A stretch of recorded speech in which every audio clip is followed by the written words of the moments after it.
This is Risk on Air, a law cover podcast, and today's episode is Starting Smart.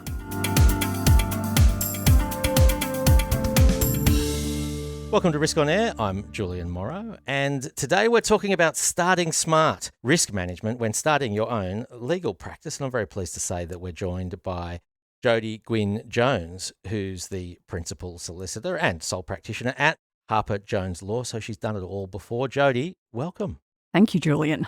Starting your own practice is a big thing to do. Before we talk about the nuts and bolts of that, could you tell us a bit about yourself and how, I suppose, you came to that decision? Yeah, I think I was a bit disillusioned with the law and working for other practices, doing things other people's way. And I wanted the freedom to do it my way. And also I felt like law was always about looking at the clock and the clock ticking and not really thinking about how the heart is ticking of the client. So I really wanted to have freedom and I wanted to bring joy back into what I was doing by being more authentic with the client and not being a clock watcher. Sounds very, very positive. So what sort of legal work had you been doing before you started your own practice? Tell us a bit about your legal career. Oh, it's a bit of a strange one. I left school and I did law and I majored in banking and securities law and was picked up by the merchant banks to help start off the banks. So I was part of a research team starting up Chase Manhattan Bank with A&P here in Australia. And after some time there was affirmative action came along and everyone in the research team, or predominantly were women, and we were put on the dealing desks. So then I found myself moving away from being compliance and law to being a dealer. And I did that for a long time and did trading and risk and ended up working for big companies and being head of Asia Pacific for certain companies. And then I ended up looking around in a dealing room, realising I was the only female and the oldest person in the dealing room. And so then I thought, I think I want to go back to law. And so then I was at a CEO event and sat next to someone who worked for a law firm and I said to her, oh, I'm thinking about becoming a lawyer again. And she said, if you do, give me a call. I'll give you a job. Amazing. So how far into your career was that? Oh, in dealing, it sounds terrible saying I'm a dealer, a money market dealer for about 20 years. That's a really big decision to make then. So you'd obviously got a lot out of that work, but something had changed in terms of your sense of your own career and you had this fateful conversation and by the sounds of things, you also acted on it. Yeah, well, also I'd been a bit disillusioned about the money markets and I thought, well, let's do something else. So I rang up that lady, we had a coffee, I got a job. And so we've charted your transition from lawyer to the legal type of dealer, and now you've decided to go back to becoming a lawyer, but still working for somebody else. Tell us about how long you did that, and then the next step, which is this sense of, well, I'm going to start my own thing. Yeah, well, I knew I had to go and... Yeah, you've got to get back into the game, yeah. Back into the game. So I had to go to Sydney Uni and do the LPAB, do my Priestley's again and all that sort of thing and get qualified. I worked as a law clerk in this company. I also worked in management because I had management skills. So I was very lucky to be working in the marketing department as well as working for a lawyer in the commercial area. And because of my dealing experience, I could add quite a lot to commodity deals they were doing. Sounds like you're adding a lot of value to this company. So it was great for me because I'm thinking, oh, one day I want to have my own firm. So learning all the marketing side of things and learning the business management, having a role where I did 2 days in that area and then 3 in the other worked rather well. But I had to study full time as well. And then when I got to the end of that, the company didn't really supervise people. And so I said, well, if you're not going to supervise me to do that final extra bit, I need to go elsewhere. So then I moved from there and I worked for a company which predominantly did taxation and company law. And so you worked there again for a time as a solicitor in somebody else's practice. How long did you do that for? That was for about a year and COVID hit and suddenly my work started dwindling. I was in Sydney, so then I moved to Barrel during COVID. And I then worked for another law firm which did legal editing and I did some probate work there as well. So another different kind of jump. And then from there I went and worked for a general practice in Mittagong and again, another very different experience. And then from there, I came back to the city and worked for a medium-tier law firm specialising in wills and estates. That's an incredibly broad range of experience. So many different challenges and things you've learned along the way, clearly. How long had the idea of starting up your own practice been in the back of your mind before you acted on it? I think it happened after the Trump moment, I suppose. I thought, I don't want to be working for other people. The end game, I want to be working for myself. And I knew it would probably take about 7 years or so to get there. And so I was gathering experience as I went with that goal that one day I'll be in my older years being very content working in the law, doing what I want to do. So you had a whole lot of the sorts of skills that are required to set up your own business, but what was it actually like to put up the proverbial shingle and establish yourself as a independent legal practice?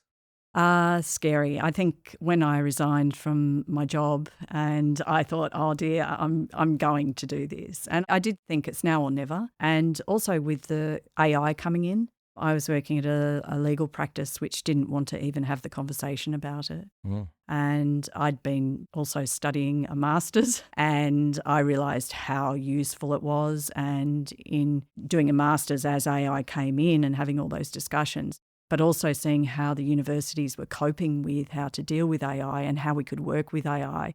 I thought it was a conversation we should have in that firm, which was something which nobody really wanted to take up. So I thought the world is changing and I want to be part of that change. And it's a great time to set up a business when things are changing. Now, we'll come on to some other aspects which are probably of more practical assistance to everyone listening to the Risk on Air podcast. But there is something I wanted to ask you about because it's something I've had to deal with as well. And it is something that every person who's starting up a business has to think about, which is the name. I introduced you as Jodie Gwynne Jones. The firm is called Harper Jones Law. How did you come up with the name? Well, there's a strange answer to that. Years ago, I met someone who was a sailor and his name was Tim Harper. I'm Jodie Gwynne Jones. And we were very concerned about plastic pollution. So we started up a passion project to try to eliminate plastic. But instead of being a charity, we decided to set up a company. And what we thought we could do is instead of eliminating plastic bottles, we could have water bottles that could be reused all the time. So we set up a company to do that. He was American, so we set it up in America. We sourced rainwater and we filled glass bottles with a glass seal. And we had Harper Jones. That's how that started. That taught me a lot about setting up a company and it taught me a lot about supply chains because we did so well that the cousin of the person supplying us with the rainwater decided he would do the same thing and then wouldn't supply us with the water. Mm. So our profits were going to a company called Lifesaver, which was to filter water so it could be drunk so that kids in the world wouldn't have dysentery. So there was the two-pronged sort of thing with that charity. But it failed, but I kept the name. And then when I decided to have a law firm, I thought, well, there was a lot of passion in that project for the right reasons and some of the same reasons, doing good. Yeah.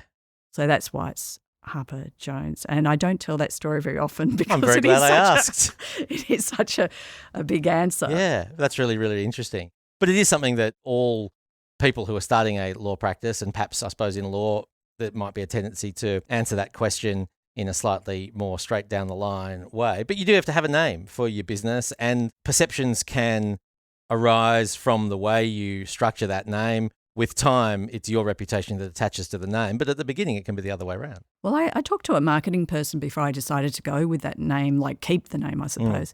I wasn't very keen to have my own name. I didn't mind having just a portion of it, but I didn't want to have my whole name. I wanted to be a concept really rather than an individual. Yeah. Well, you're both. You're a concept and an individual. And it's great to be discussing these issues with you. So clearly you had, I would say, more experience in terms of setting up enterprises than perhaps the average lawyer who's starting up their own practice. But I wonder if you could speak a little bit about what you think the most common risks are for setting up a law practice and how you address those. I know it's a bit cliche, but if you don't plan, you're planning to fail. I think having worked in a general practice and specialised practice, I think you need to be focused. And I think the world is becoming more focused. I don't have problems attracting people because I'm focused on one area. And I'm focused in an area where a lot of other lawyers don't have that much expertise or want to get into. So I find that's quite good because my referrer base is quite often accountants and lawyers. So I think looking to see what your focus is important. I think rushing in is always a problem. I was very strategic. Like I resigned in October, I left my job in December, and then I talked to my marketing person. It's the person I used to work with in marketing. And she said, we need to launch.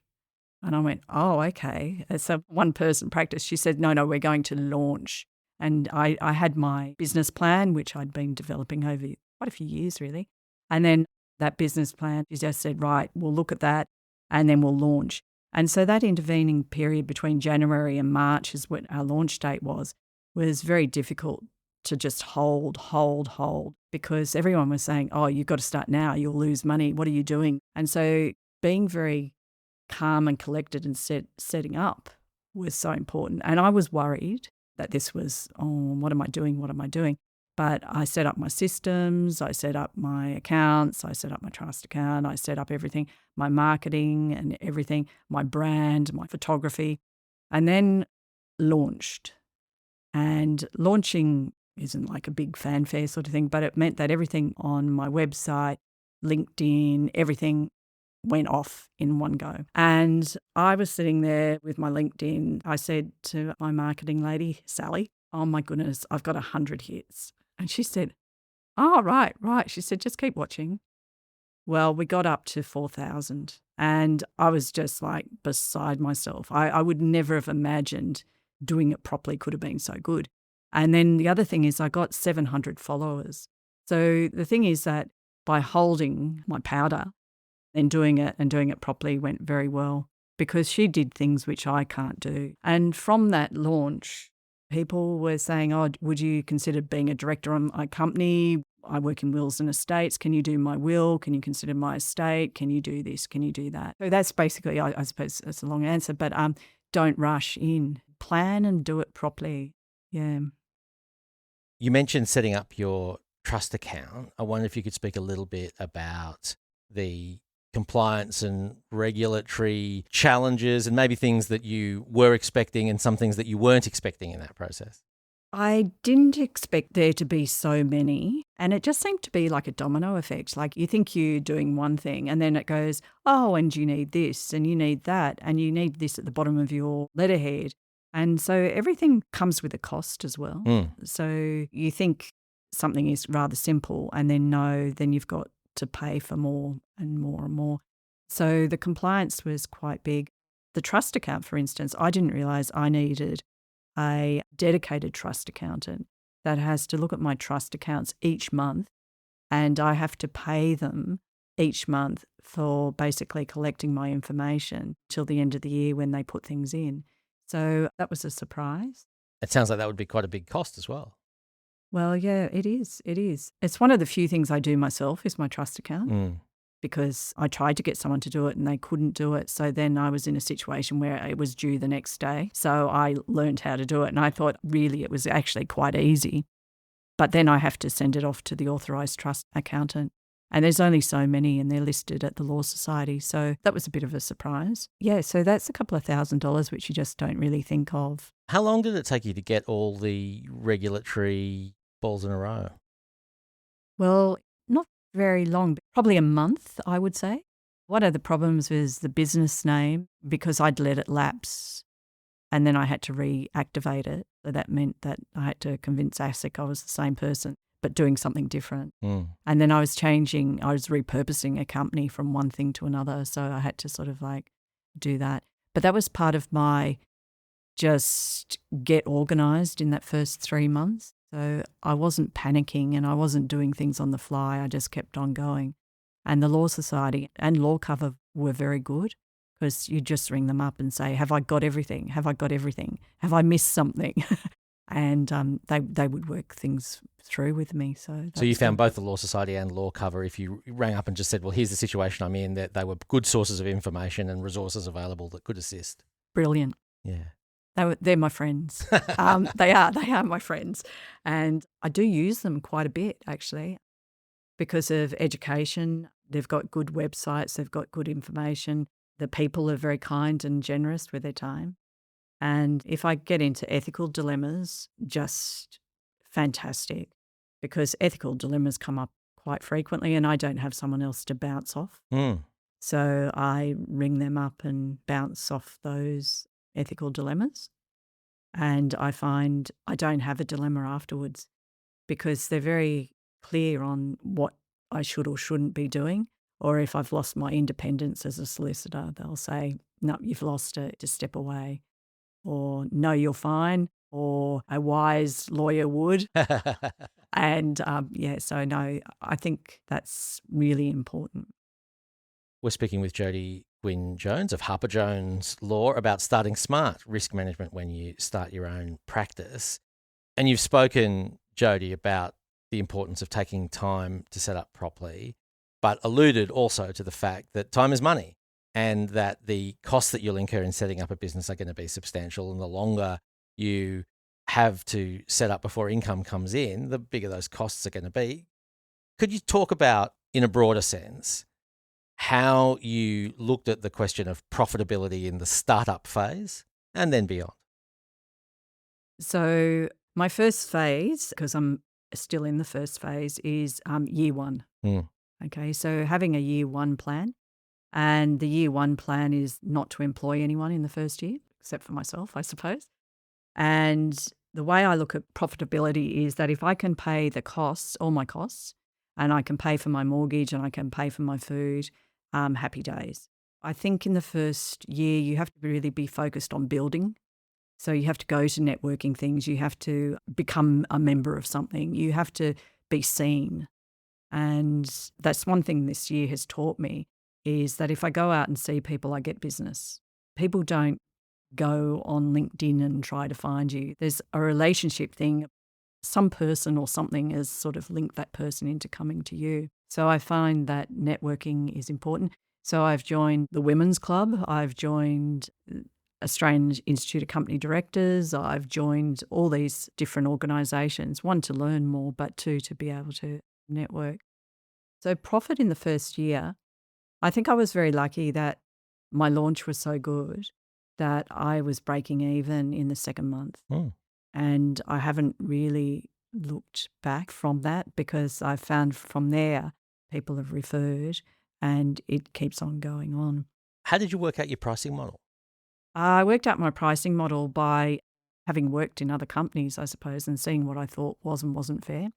I think with AI, we're going to move away from the paradigm of the ticking clock and the billable hour. I think we're going to be more looking at value. So I do fixed pricing. So I fix a fee and I'm very clear with my scope. And it takes the pressure off the client. It takes the pressure off me because I'm now delivering quality. And so I'm positioned myself very much as quality. My brand is quality and everything I do is quality. So my fees are probably not the cheapest in town, but I don't want to be the cheapest in town because I don't want to deliver cheap quality. So I think I found a good, happy medium for that. But if you're looking at profitability as well, I also know I only need 2 clients a month to be able to break even. So if I do it that way and I get a third or a fourth, I'm going well.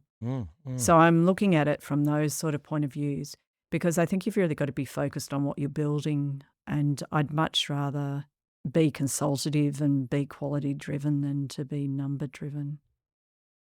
Have you found yourself reflecting on some matters thinking, well, that's one where the fixed price model has definitely worked in my favour, or that's one where the fixed price model has definitely worked in the client's favour?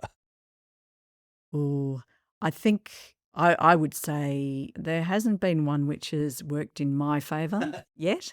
And I kind of like that because I think there's some integrity there. I still run the clock on what I do because if one day I need a cost assessment, I still need to be able to prove what I did when I did it.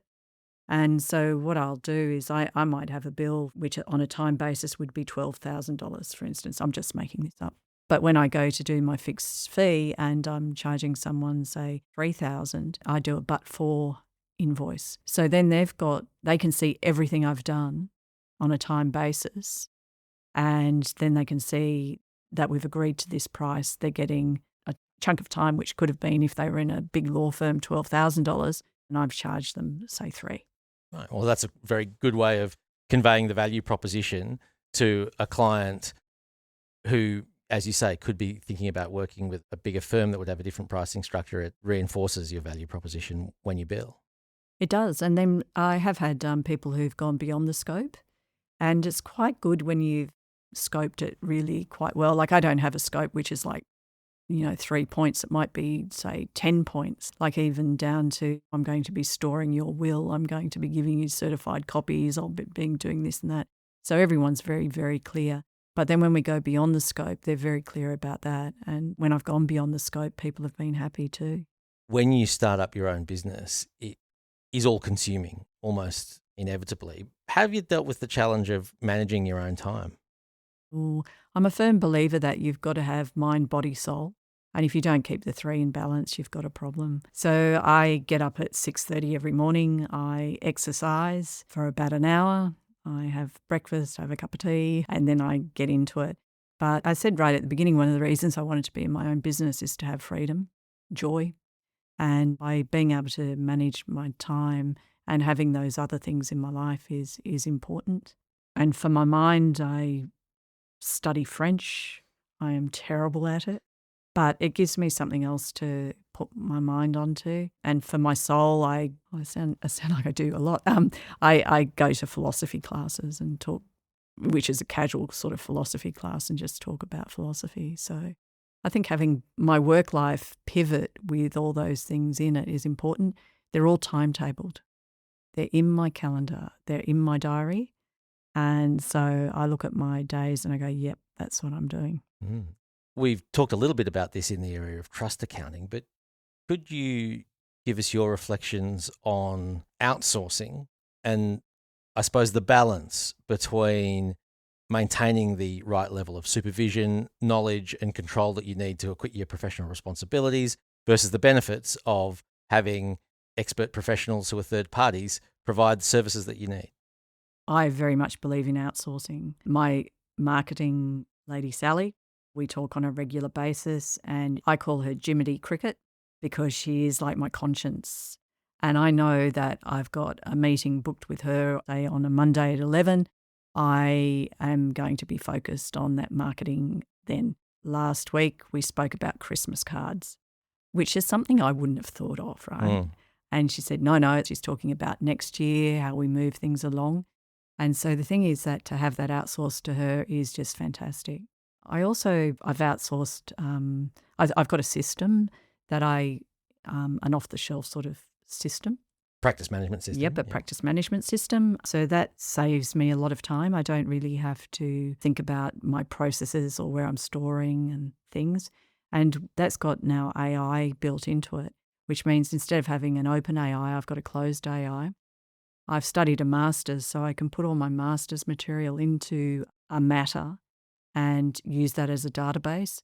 So then I've actually got my own database of material which I can source. So if I've got a question, I'm basically asking the master's course or all the information I've got from that. Former Jody. Yeah, I can ask a question of that. I outsource accounting, as I said. So I've got a bookkeeper, I've got an accountant. I must admit I do have a relative who's doing that, so they haven't charged me yet. But I do some contra sort of things for them to sort of pay for that. But I think it's a risk to do everything yourself. You just want to be the best lawyer you can and, do that for your clients.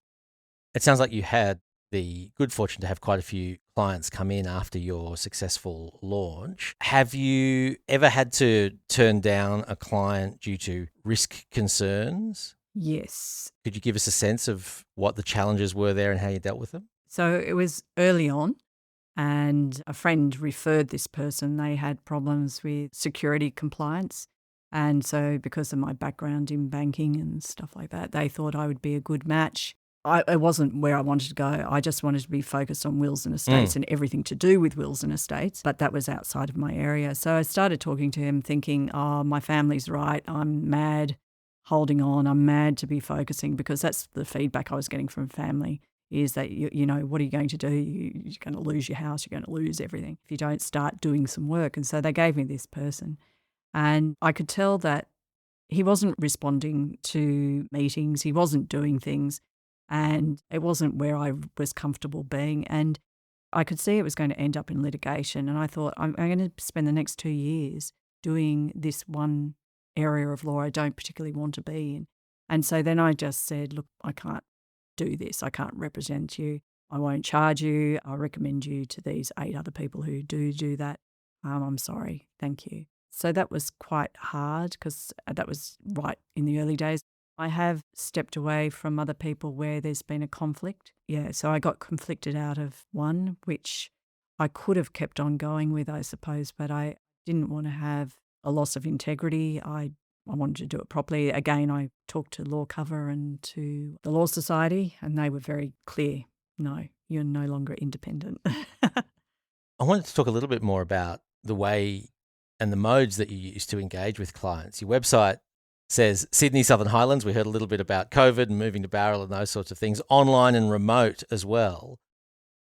What are the predominant modes that you use to engage with clients?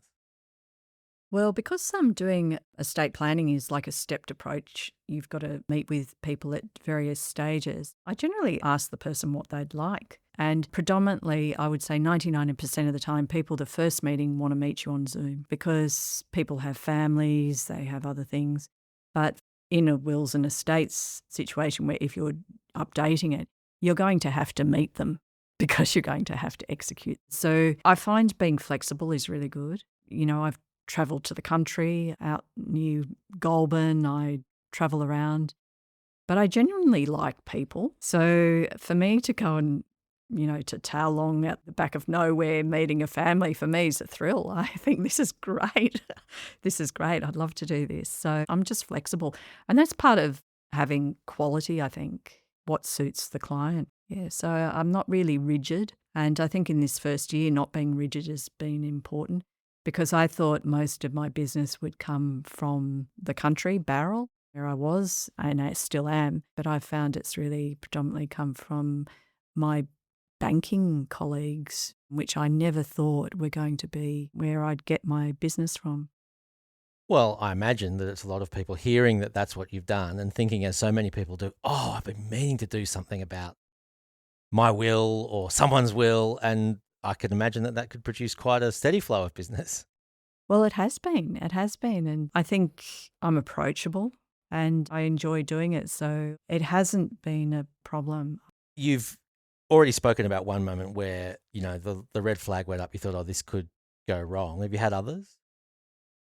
Yeah. So like when I said I felt conflicted, someone involved, a friend in something that I was working on, which was, you know, had been in the courts. And they'd started talking to the opposite, like someone on the other side. And as soon as that happened, I just thought, oh, red flag, I've got to step away, or someone's got to step away.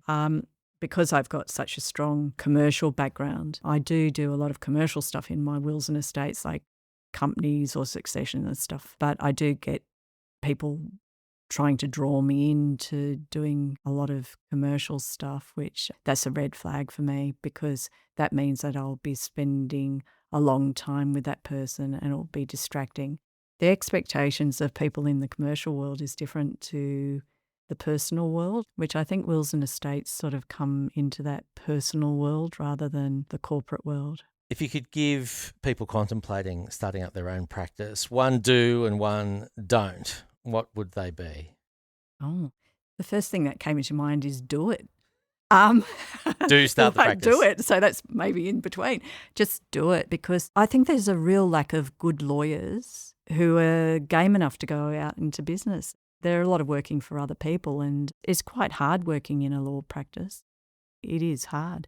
And I think do it and be focused on what you're doing.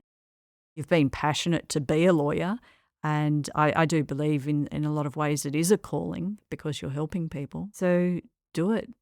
Jump. And I'm very pleased I jumped. And I think don't delay, because my life is a lot freer now. I have a lot more joy in my life. I was going to ask you that. Have you found the joy that you were seeking? Yeah, I have. I have found the freedom. I have found the joy. It's giving me more time with my family. It's giving me more flexibility. I can work at night if I want, and I could take my mother to a medical appointment if I want during the day. I can spend longer at lunch with people if I want. And I can sort of balance that with waking up early doing work or going to bed late and doing I have gained that freedom and joy. So I think if you're contemplating, do it, and do it sooner rather than later. And I think also just plan. Just have a good plan and be focused, and life will be joyful. So do it and don't not do it. Yeah, that's right. That's right. I think we seem to hesitate, and I think we live in a society where we sort of live in fear, and we go, oh no, the fear of failure. And I think lawyers are very good at that. Yeah, just do it and rely on the people around you. You've got great people. I know I've talked about Law Cover and the Law Society, but in that first year, you've got a whole series of programs that you go to, which you get with Law Cover for free. And then you meet other people like yourself in that startup mode. So that's all for the people who are starting in that first year. So you sort of can develop a bit of a community with them as well. So you're not alone. You're not alone. Well, Jodie, congratulations on starting smart and finding the joy in the Harper Jones law practice. And thanks for speaking about risk management when starting your own practice with us on Risk on Air. Pleasure. Thanks, Julian. Thanks for listening to Risk on Air by Law Cover.